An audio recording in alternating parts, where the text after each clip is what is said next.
playing along with the Stretch the Sketch gang today, and this is the sketch that we are playing with. It is a page maps that is created for a cherry on top. And I'm also playing along with my Kit Conspiracy Kit with Janet Fritz, who is Galaxy Girl Creations here on YouTube. So I have a couple hexagon punches, and what I like to do with my hexagon punches is take a couple pieces of copy paper just to see what the actual size looks like, because I have a hard time just envisioning it through like the whole of the punch. So I do that just so I can get a size variation. I also have two stencils here. One is from Stamperia, which is this one right here. It will be down in the comments down below if you guys want to go check it out. And this one here is the Crafter's Workshop stencil. I didn't clean it from the last time, my bad. I'm also going to be using my Distress Ink in Walnut Stain with my big blender brush for my stencil. And then the other stencil, I will be combining my Picket Fence paper glaze along with my Nuvo glitter paste. And I did have to get a little Western on my glitter paste. So it looks like somebody ate it, but the lid was glued to itself and I wanted the contents inside. So I went and just took two pliers and opened it up. So I've got Brown Dahlia for the paper glaze, and then the glitter paste is Rich Cocoa. So I really love those two mixed together. I also have all of my embellishments. Look at the sticker book, you guys.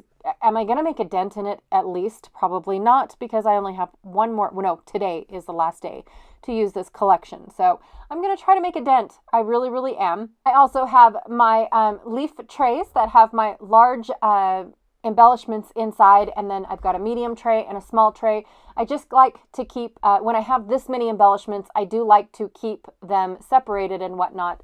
So that way it's easier for me to shift through what I have instead of all the small contents being at the bottom. And I have to empty out the entire tray just to see what I have left over in small little bits and things like that. So, and then of course my medium tray seems to be the one that always ends up being the most that I have leftovers. I have two pieces of white French vanilla cardstock from Close to My Heart. I have 7 photos that I plan on putting on a 2-page layout. So I'm going to stretch this sketch to a 2-page layout. And then I thought I was going to try to use up these this big banner piece. I thought I was going to try to use it, but I think I'm going to end up being a little bit too overcrowded as it is. And then I also put down a bunch of foam and chipboard and things like that left over from previous projects in the blank spaces. And look at that. I haven't hardly touched this sticker sheet. Oh my goodness. I have this beautiful dusty brown color cardstock with this gorgeous orange on the back, but I am going to use the dusty brown. And then I thought I was going to use this lake paper right here. But when I laid these two pieces of paper on top of each other with this rip, I thought, oh, I really like that. So I'm going to end up doing that as my main element on the page. And then this lake paper will just be my accent piece.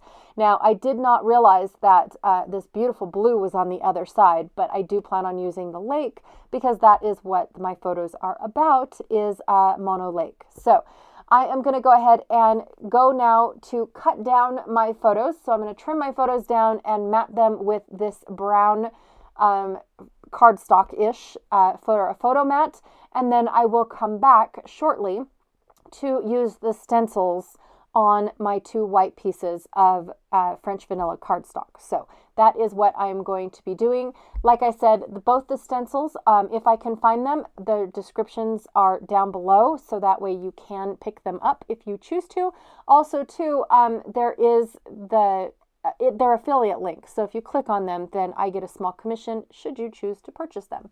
Okay, so for my 7th photo, I decided to use this frame, but I'm going to use it upside down because when I used it right side up, it covered up one of the gals in my photos, which this is Nana and Grandma Dottie. So we had 4 generations out on this lake, just exploring it and checking it out and everything, and it just makes our hearts so proud that we are able to still have 4 generations going around.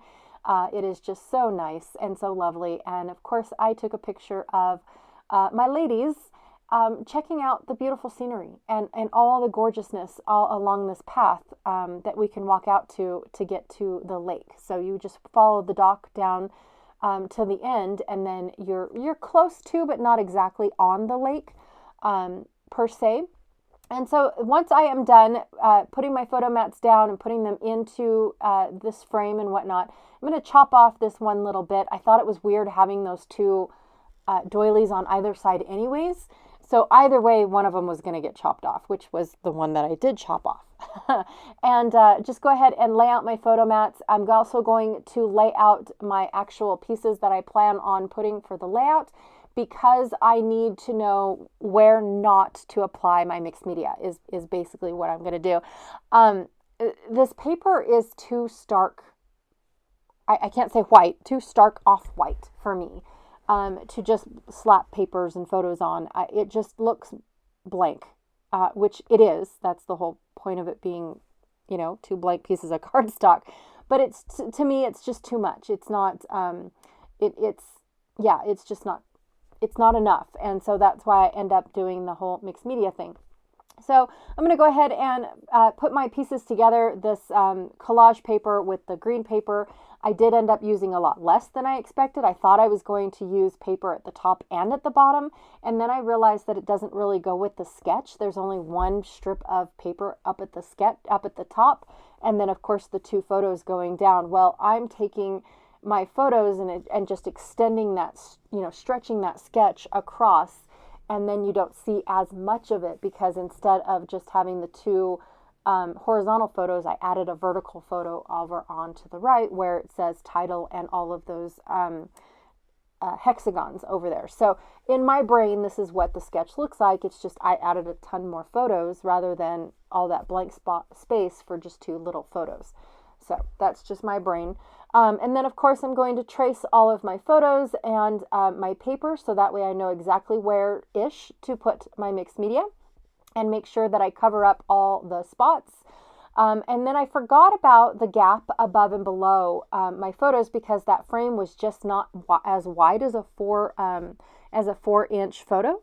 And so I did end up having a gap, but once I ink my edges of my cardstock, it ends up being just fine. So here I'm just deciding, do I want a little bit of mixed media or do I want to cover up the whole thing? I want to cover up the whole thing. It was a no-brainer. I don't do stark white cardstock at all. So I went and did total random, got fingerprints all over it, everything. I didn't care if it was straight, didn't even try to make it straight. It looks like I'm trying, but I'm not. And then, of course, when it comes to stenciling like this, twisting and turning is your best bet at doing things like this. So, and I also didn't really clean my stencil from the last time I used this. My bad. But I'm okay with that. And then for the very bottom piece down on the right, I did try to extend it over, because when I add my stenciling is when you'll see where that overage does kind of fall in place. And all I wanted from this stencil were the compass, I think they're called compass roses, on this stencil. So that's all I'm basically doing, is grabbing out those stencils or grabbing out those compasses and twisting it and turning it and making sure that they don't look the same in all the spots that I put it. Now for the large compass, I just used the brown dahlia inside that large compass. And then for the smaller one, I'm actually mixing the glitter with the brown dahlia. So you get a little bit of a shimmer here and there and everywhere. And then I did flip my layout upside down, so that way I could do a better stenciling for the top portion. And then, of course, I forgot to turn my camera back on, and I punched and inked all of my hexagons. And then I went off camera again and glued everything down. It's just very boring. You don't have to watch me glue it. I did very lightly glue everything down, so that way I could tuck and weave all of these hexagons in. But I'm just trying to follow along with the sketch and place the hexagons in a manner of where they are in the sketch. So I took the ones that are in the bottom left corner and over on the far right. Those are the ones that I was concentrating on the most, because in reality, where the other ones are is where I've added photos, and so you don't really see them. So you're not really going to get that. But now I have all these really cool spots for cluster embellishments, right? Well, I'm actually going to have quite a bit of cluster embellishments on this layout. I'm going to have 2 on the left side and 3 on the right side, but it does look like I end up having 3 on the left and 4 on the right. But in reality, I'm counting that last photo, that the one that's far on the right layout, as a cluster. I'm including that photo into my cluster, so that way I can it flows in with my family title, it flows in with the cluster up at the top, and then it just flows down along, following the hexagons and around that photo. So it's all just one ginormous cluster, even though I'm calling it two. There was no rules. I didn't stick to any rules or anything when it came to making this layout. I actually just wanted to have fun. So off camera, again, I went through all my trays, picked out everything that I thought I was going to want, which is all the butterflies, because I noticed that I have a little butterfly here and a little butterfly there. I wanted to make sure that the butterflies were represented everywhere, instead of just in two different spots. But then I did end up doing a good representation of butterflies in all of my clusters, at least. So there's also some stitching along the very top of this layout, and I decided that I'm going to do, I'm not going to do some stitching, but I'm going to add fibers, which is kind of the same thing. When you stitch, you're adding a fiber. You're just sewing it into your paper as opposed to having it just lay on top. And I had this trim sitting on my desk still. It is the same trim, you guys. It's like the never-ending trim. Well, this is it. This is the last of it, and I'm going to use it all on this layout. So the next thing that I'm going to work on after I made that decision is I'm going to work on covering up my upside down canoe. Yes, I put my frame upside down, which means now I have a canoe that's upside down and oars that are upside down, and I think a word that was upside down. So I'm going to use this, I think it says family something, family time together. I'm going to use that, and then I found a stay curious, because it looks like Nana and Grandma are being absolutely curious, like they've seen it for the very first time, and they do. They enjoy seeing, no matter how many times they've seen it, they act like they've seen it for the first time every time, and I love that about them. I really, really do, and it helps the kids stay focused too, because no matter how old you get, you still see something brand new. And I think that keeps the kids wanting to see, keep shopping, keep looking for things, around them and whatnot. And it's just so cool, you guys. It really is.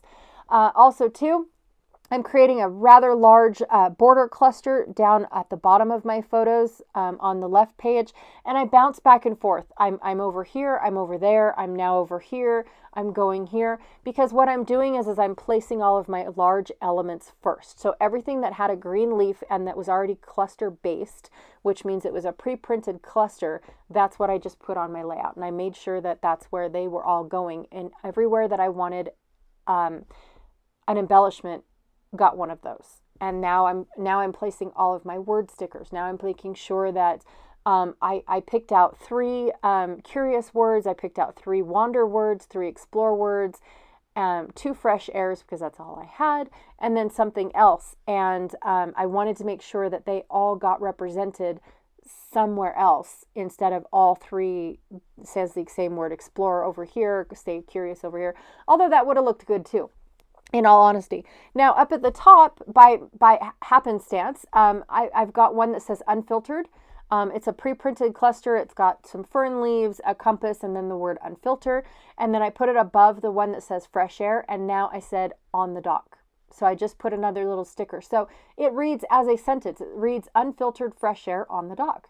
And I was like, oh, well, that's a happy accident. Woohoo! And then, of course, next to family times, I'm putting the word wander, because I wanted 3 of the little book plate, what are they called? Words. Then I wanted the ones that looked like stamped words, which are wander and fresh air. And then I have another one somewhere. Oh, I just put it down. It says curious. And then I had a little gap down at the bottom of my photo frame that I wanted to make sure got filled up, but I wasn't sure what I was going to put there just yet. Found this cool compass that was a sticker in the sticker book, so that went there. Everything just started coming really, really nicely together. I did take the word family time together and my geotag, and I re-inked them, so that way they were a little on the creamier side rather than the stark white side, because the stark white just did not go with this layout whatsoever. And now I'm starting in with the smaller elements. So I've gone now to the brads, and I have all these little brads. And once I do find a happy home for almost everything that I have picked out, I had all those butterflies. And I come back in with the butterflies and realize that, no, I don't need one there. That's too big. No, I don't need one there because I already have one up there. Let's try dragonflies. So I'm going to end up doing dragonflies, even though I do try to put more butterflies in, but then I realize I've already got 3 butterflies, and now I have 4 butterflies, and now I have 5 butterflies. So in every cluster-ish, I have a butterfly. So now I'm going to add a dragonfly in every cluster. So that way they're all the same. I do fussy cut out a little bit more. I didn't really know how to use that dragonfly that was in the circle. It just was strange to me. And then I do struggle when I cut out the paper stickers from the sticker book. I cut them out, and then it's hard to get the backer sheet off of them, but I still make it happen. And then I do find another small-ish little dragonfly that I did not realize didn't find a home yet, and it's going to go up inside the cluster that's on the very far right of my photo at the very bottom of my hexagon train that I've got going down. I don't find it until after I do some splattering. So I'm going to do some white splattering. Now on top of, and I don't think I recorded that either because I didn't see it, but on top of my inking and my paste, I splattered some Nuvo spray, and it is called Pearled Ivory.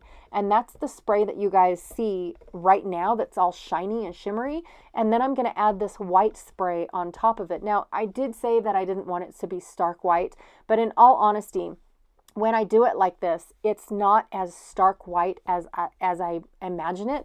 And also, too, I want to say I'm very sorry about my sunlight creeping in. I didn't realize that the sun was coming in. I don't see that from my angle. Apparently you guys only see it looking straight down. So I apologize about that. But here are the close-ups of everything that I've got on this layout. And I still have a ton of embellishments. You guys, I have tried to make these layouts so embellishment heavy. It is ridiculous. This is not me adding this many embellishments to any layout whatsoever. But I just can't get rid of. I've got frogs and ducks and butterflies to save my life over and over again. I've got moose and bears, and holy cow, you guys, I've got a whole lake full of critters. And so I'm definitely going to have to do something with them. But I'm very happy with how busy this layout looks, but yet how it doesn't. Like poof. Anyways, I really, really do like it. Like how it came out. So this is where I tell you guys to go check out everyone else that is playing along with the Stretch the Sketch gang. All the listing is down below. Also too, where to find all these papers is down below, but remember that they're all affiliate links. So if you click on them, I'm going to get something, just a little something, like tiny bits. And also too, Janet, that she is the founder of Stretch the Sketch.